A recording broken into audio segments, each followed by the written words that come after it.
Bonjour à tous et à toutes et bienvenue dans cette 6e vidéo. Nous allons apprendre à utiliser les fonctions en Python. Donc dans la vidéo précédente, nous avons fait un petit programme qui faisait deviner à l'ordinateur un nombre que l'utilisateur aurait choisi dans sa tête.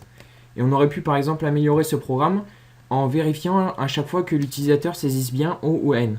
Donc pour ça, on aurait pu écrire la chose suivante: initialiser réponse à une chaîne de caractères vide et faire tant que réponse différente de la chaîne de caractères O est différente de la chaîne de caractères N, alors on pose la question à l'utilisateur. Au passage, vous noterez que pour dire différent de en Python, on utilise le point d'exclamation et égal. J'aurais pu aussi très bien écrire la chose suivante, note, et mettre à l'intérieur un double égal, ce qui revient au même, mais je vais préférer la notation précédente avec le point d'exclamation parce que c'est la plus utilisée sur Internet. Donc on le fait aussi ici. Réponse. Je copie le code pour aller plus vite. Voilà. Donc là, maintenant, si on remarque bien, on a pratiquement 2 fois le même code dans notre programme. Ici et ici. Et ce code ne varie que par la question qui est posée. C'est-à-dire, il n'y a que ça et ça qui varie dans ce code-là. Mais c'est assez problématique parce que, imaginons que l'on veuille modifier la condition qui soit là. Ben, du coup, on va devoir aussi la modifier ici.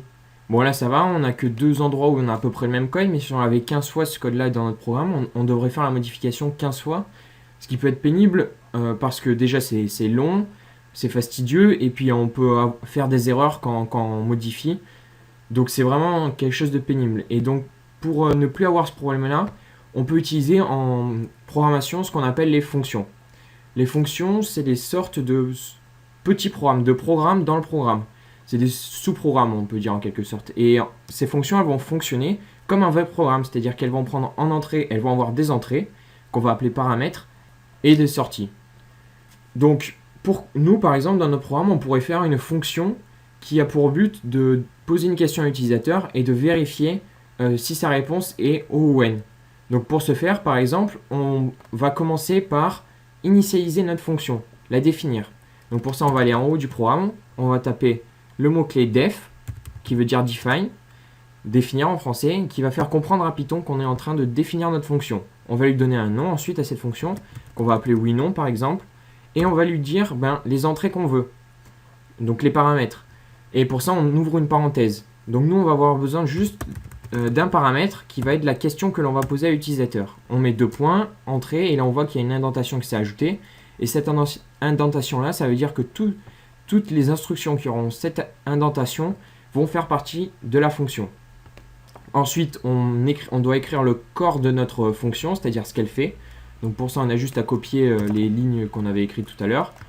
Et il nous faut quand même légèrement les modifier, c'est-à-dire que là, la question, ça ne va pas être forcément est-ce que ton nombre est supérieur à, mais ça va être tout simplement ce qui se trouve dans la variable question.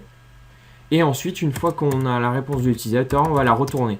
C'est-à-dire ce qui est retourné, c'est la sortie de la fonction. Mais pour l'instant, la fonction qu'on vient d'écrire ne fait rien. C'est-à-dire qu'on a dit ce qu'elle fait, mais à aucun moment on dit quand l'utiliser à l'ordinateur. Donc pour dire à l'ordinateur quand l'utiliser, il nous faut faire la chose suivante. Dans notre programme, on va écrire le nom de notre fonction, donc oui, non, avec, entre parenthèses, les paramètres. Et nous, on n'en a qu'un, et en l'occurrence, au début, ça sera la première question que l'on veut, c'est-à-dire est-ce que ton nombre est supérieur à. Maintenant, on peut supprimer le tant que. Ici, on fait la même chose, oui, non. Et on met la deuxième question que l'on veut poser à l'utilisateur. Et on peut supprimer le tant que. Donc déjà, si on remarque, on a supprimé quelques lignes de code. Notre code est plus court, du coup, et surtout est plus facilement maintenable. Imaginons que je veux modifier, je veux plus que ça soit un point d'interrogation. Mais j'ai juste à l'enlever là, le point d'interrogation, et ça le fait partout. C'est beaucoup plus pratique. Bon, maintenant, comment est-ce que ça fonctionne réellement les fonctions ? Donc dans un premier temps, le programme il va lire la première ligne du code. Et il va voir qu'on définit une fonction oui/non. Très bien, il passe la définition, il arrive aux instructions qu'on avait définies déjà dans notre programme avant. Il arrive au print, input, etc. Il rentre dans le tant que. Et ici, il va voir qu'il y a le mot oui/non. Oui/non, de base, c'est quelque chose qui ne se trouve pas dans Python, mais il va savoir en fait que ça correspond à la fonction qu'on a définie plus tôt. Il sait que ça correspond à la fonction qu'on a définie plus tôt et il va regarder ce ce qui se trouve entre les parenthèses ensuite. Il sait que c'est les paramètres. Et donc, ces paramètres-là, il va les passer à la fonction. C'est-à-dire que, en fait, la variable question qu'on a ici, elle va prendre la valeur de ce qui se trouve entre les parenthèses ici. Donc, elle va prendre la chaîne de caractères, est-ce que ton nombre est supérieur à. Une fois qu'il a mis des valeurs dans les paramètres, il va exécuter le corps de notre fonction. Donc, il va commencer par initialiser la réponse à une chaîne de caractères vide, il va rentrer dans le temps que, il va poser la question à l'utilisateur. Donc, maintenant, question a pour valeur cette chaîne de caractères-là. Et il va attendre la réponse, etc. L'utilisateur va saisir ON, etc. Et une fois qu'on a la bonne réponse, il va la retourner. C'est-à-dire qu'il va retourner ici O ou N. Et cette valeur qui est retournée, elle va être ensuite stockée dans cette variable-là, réponse. Alors, il faut faire très attention, c'est que là, j'ai le nom de variable réponse, ici le nom de variable réponse, mais c'est aucunement lié. C'est-à-dire que j'aurais pu mettre très bien n'importe quel nom de variable ici et ça aurait eu aucun impact sur celle-là. Ça veut dire juste en fait le return. Par exemple, si je fais return à la chaîne de caractères O, alors tout ça aura la valeur O. Et donc la valeur O sera ensuite stockée dans cette variable-là. Mais c'est vraiment indépendant.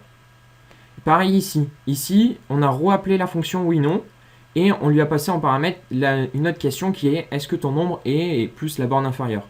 Donc du coup, la variable question qui se trouve là prend comme nouvelle valeur la question la chaîne de caractères qu'on a mis là. Il re-exécute le programme, etc. Il pose la question avec la nouvelle question que l'on veut. On va obtenir une variable réponse. Et cette valeur-là, on va la retourner.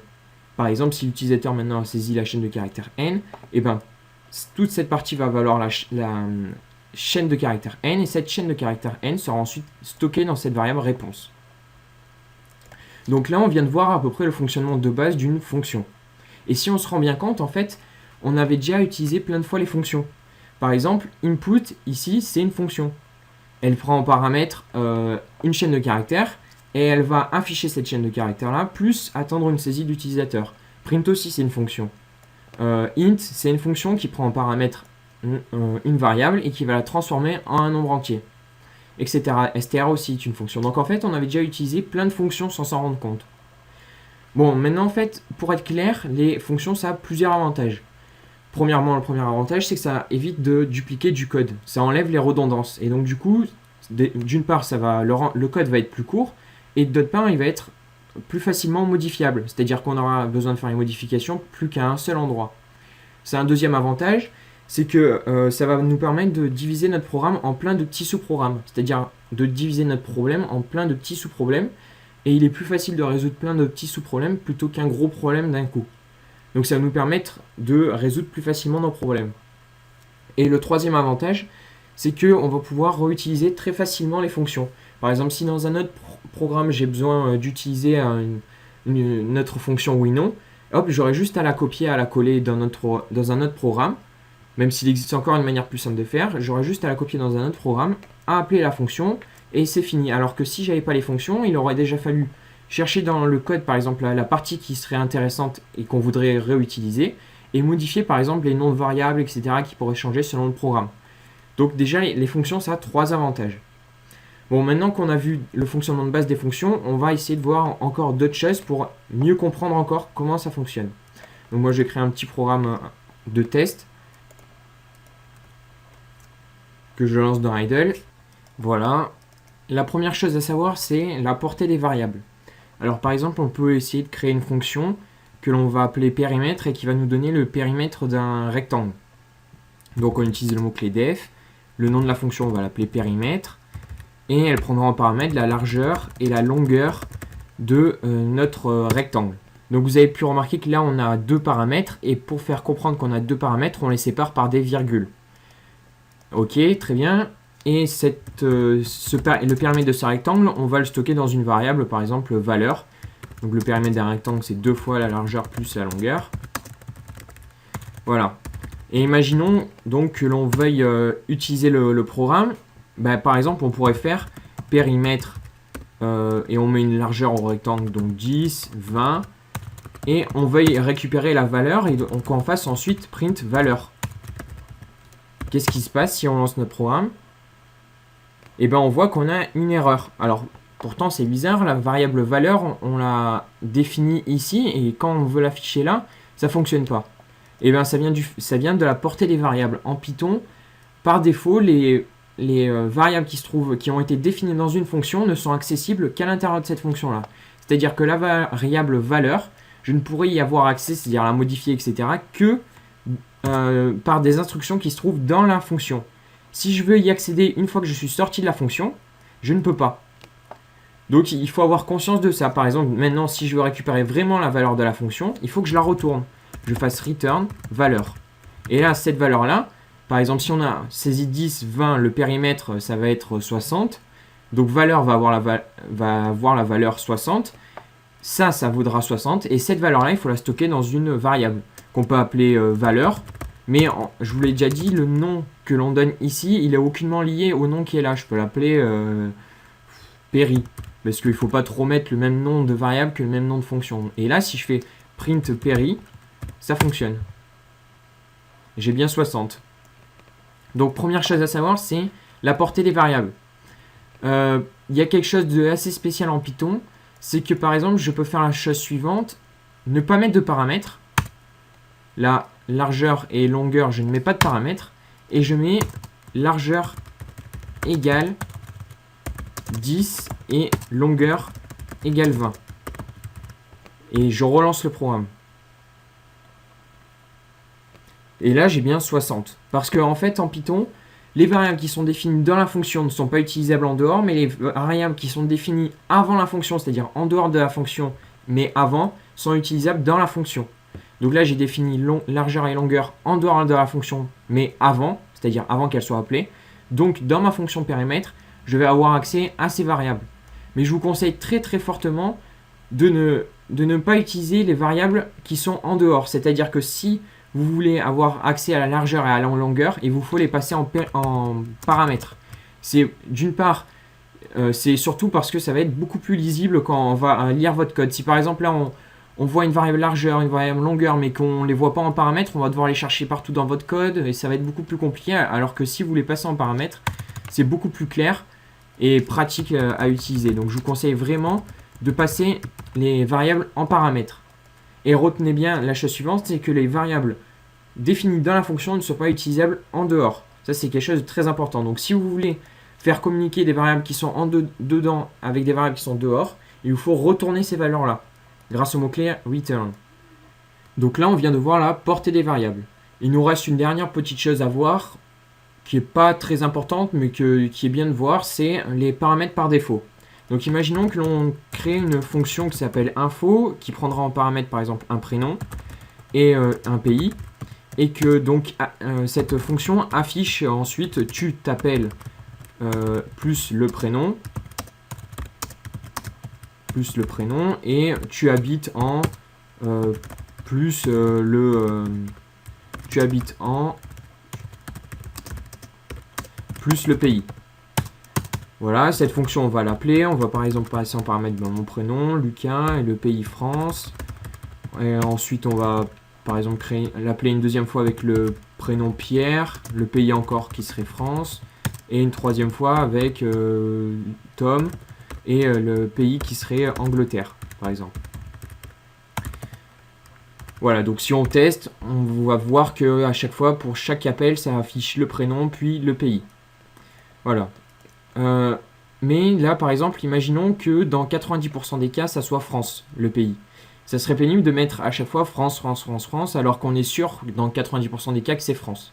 Donc ce qu'on veut faire, c'est donner une valeur par défaut à notre paramètre, en écrivant la chose suivante. Le nom de notre paramètre, donc l'API, égale France. Oula, France. Et du coup, là, je peux enlever le paramètre France. Et si on relance, on va avoir exactement la même chose que tout à l'heure, c'est-à-dire afficher une première fois le nom, le prénom, puis le pays. Voilà. Donc comment ça fonctionne? Le programme va voir qu'on appelle une première fois info, il va voir qu'il n'y a qu'un seul paramètre, et ce paramètre-là, il va prendre cette chaîne de caractères-là et la stocker dans le prénom. Puis, il n'y a pas de deuxième paramètre. Donc en fait, si vous voulez, par défaut, pays, il va prendre la valeur de France. Mais s'il n'y a pas de deuxième paramètre, pays, il va garder la valeur de France. Et c'est en mettant un deuxième paramètre, donc ici par exemple, là je spécifie un deuxième paramètre, que là on va modifier la valeur de pays. Donc pays va être égal à France, mais comme il voit qu'il y a un second paramètre, il va modifier la valeur de pays, pays va être égal à Angleterre. Et donc, par défaut, si on ne spécifie pas le paramètre en question, il va garder sa valeur par défaut. Donc il faut spécifier le paramètre pour modifier sa valeur. Donc voilà, c'était une petite chose à savoir encore sur les fonctions. On commence à voir pas mal de choses. Par exemple, on a vu déjà le but des fonctions, la portée des variables, et ici les paramètres par défaut. Donc je vous donne rendez-vous dans la prochaine vidéo pour en apprendre encore plus sur le langage Python.